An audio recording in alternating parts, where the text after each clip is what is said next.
De beveiliging zal morgen tijdens de dienst bij de synagoge zichtbaar aanwezig zijn. De een vindt het goed, de andere vindt het minder goed.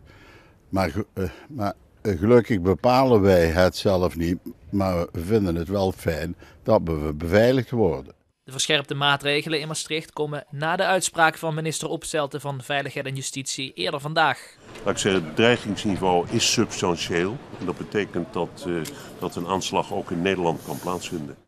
Het is niet de eerste keer dat de synagoge extra wordt beveiligd. Eerder werd na de aanslag op het Joods Museum in Brussel vorig jaar mei al camerabewaking ingesteld. Volgens Wesley is er geen concrete aanwijzing dat iemand iets van plan is. Nou, het heeft natuurlijk met de wereldsituatie te maken.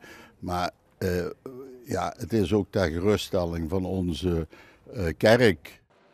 De gemeente Maastricht wil niet reageren op het nieuws over de aangescherpte beveiliging.